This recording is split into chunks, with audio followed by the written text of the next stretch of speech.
மா, ஏய் என்னடா ஏன் அலறி இருந்திருக்கிற? ஒரு கெட்ட கனவு. அந்த கனவுல அப்பாக்கு ஆக்சிடென்ட் ஆயிடுச்சு. அப்போ அப்பா மெடிக்கல் செலவுக்கு யாருமே ஹெல்ப் பண்ணலம்மா. இது ஒரு கனவு தான்டா. அப்படிலாம் அப்பாவுக்கு ஒன்றும் ஆகாது, பயப்படாத. ஏமா அழுதுகிட்டு இருக்கான்? அவன் ஏதோ உங்களுக்கு ஆக்சிடென்ட் ஆகிற மாதிரி கெட்ட கனவு கண்டானா, அதே உட்காந்து அழுதுகிட்டு இருக்கேன். அப்பெல்லாம் அப்பா கூட நடக்காரா, நீ பயப்படாத.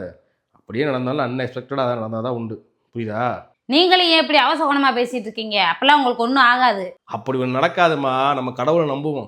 ஒருவேளை அப்படி நடந்துட்டா, அப்படி நடந்துருந்தா நம்ம ஃபேமிலிக்குன்னு ஹெல்த் இன்சூரன்ஸ் போட்டு வச்சுருக்கேன். இதில் hospital expense, surgery cost, medical bills, scan amount இது எல்லாமே கவர் ஆயிரும். ஹெல்த் இன்சூரன்ஸா? மந்த்லி வீட்டு செலவு எவ்வளோ போயிட்டு இருக்குது? இல்லை ப்ரீமியம் அமௌண்ட் எப்படி மேனேஜ் பண்ணுறீங்க?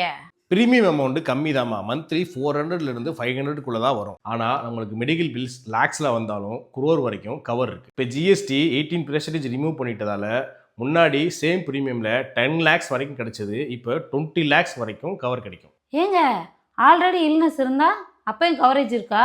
மார்க்கெட்டில் நிறையா பிளான்ஸ் இருக்குமா. ஆஸ்துமா, டயபெட்டிஸ், பிபி, தைராய்டு இதெல்லாம் இருந்தாலும் டே 1லேருந்தே கவர் கிடைக்கும். அது மட்டும் கிடையாது, நம்மளுக்கு ஹாஸ்பிட்டலேஷன் பேப்பர் ஒர்க் கிளைம் சப்போர்ட்டுக்கு டெடிகேட்டட் ரிலேஷன்ஷிப் மேனேஜரும் இருப்பாங்க. ரொம்ப நல்லா இருக்கேங்க. ஆனால் இதை நீங்கள் எங்கேருந்து எடுத்தீங்க? ரொம்ப சிம்பிள் தான்.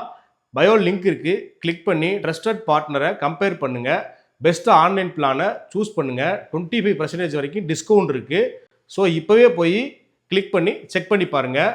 ஹெல்த் இன்சூரன்ஸ்ன்றது நம்ம ஃபேமிலிக்கு நம்ம கொடுக்கக்கூடிய ஒரு உத்தரவாதம்னு சொல்லலாம். தேங்க்யூ.